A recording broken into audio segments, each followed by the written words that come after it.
Hello everybody. So this video is going to be about how much did it cost me to run this town car in the year 2021. As the year came to a close, I obviously want to tally up all my expenses for a mechanic, for any kind of major parts that I had to purchase or pay for.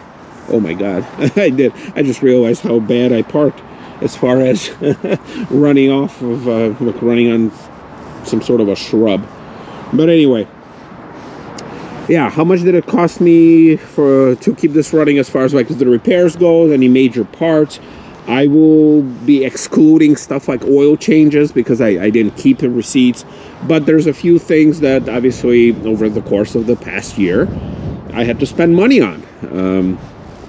So yeah, so stuff like this, as far as like, I'm going to be actually swapping out these wiper blades, and this is like the cheapest thing. Like here, I don't know, pylon, don't know what this is, but the bottom line is I need to do this. And I pulled up to this abandoned plaza. It's the back side of the plaza that I started filming my channel on, and so I'm just going to be doing this. Because these things, I replaced them about a year ago, and they've been serving me great. But at the same time, I think the time has come to replace them because the winter's upon us, and I don't want to have the streaks. But anyway, so this year, well, I should say the past year, 2021, wasn't as bad as the year before it. So watch the video. There's going to be a link in the description as far as how much did it cost me to keep this car running in 2020, which was a lot. So I bought it for not for 7,500. No, it was 7,500 like after all the taxes and paperwork and stuff. I bought it. Why did I just say that? I bought it. I bought it for 7,000. And I traded in the previous car for 6,000. So I bought it for 1,000 plus taxes, title, license, whatever. Also, it was like 1,500 bucks out of pocket. And yeah, I did spend a lot the first year between the rust repair, between some of the other stuff. I think I calculated it was like, I don't know, 15,000 or something.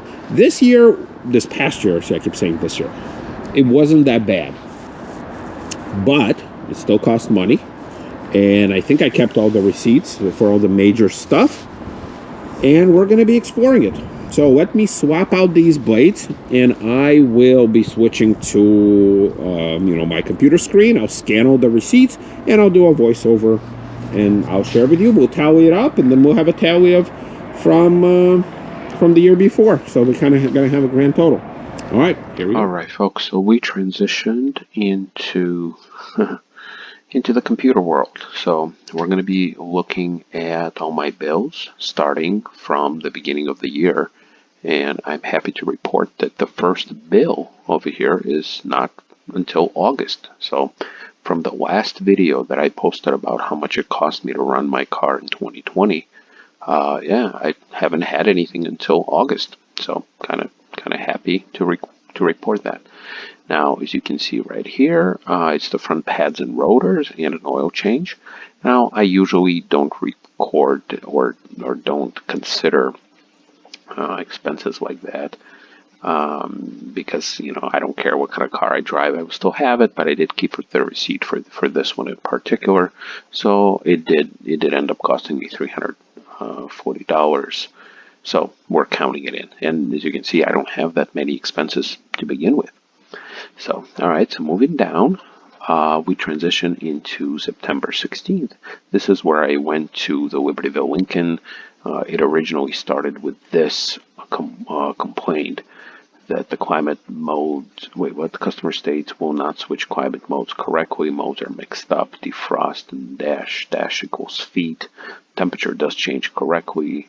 This is where I paid them $89.98 for the diagnosis, and they came back with over $10,000 worth of estimates. I do have a separate video on that, so you guys can watch all that. But I did scan this page, and as you can see, to fix this particular thing is labor, $1,400. All parts are $352.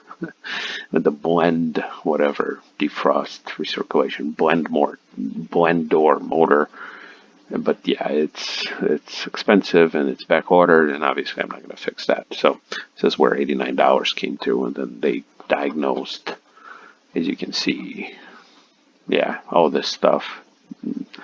I obviously did this, but I highlighted everything there, and it ended up being this estimate that broke down into $3,000 in parts, $7,400 in labor, $240 in miscellaneous. So, but I paid $89, so that goes into the total to diagnose.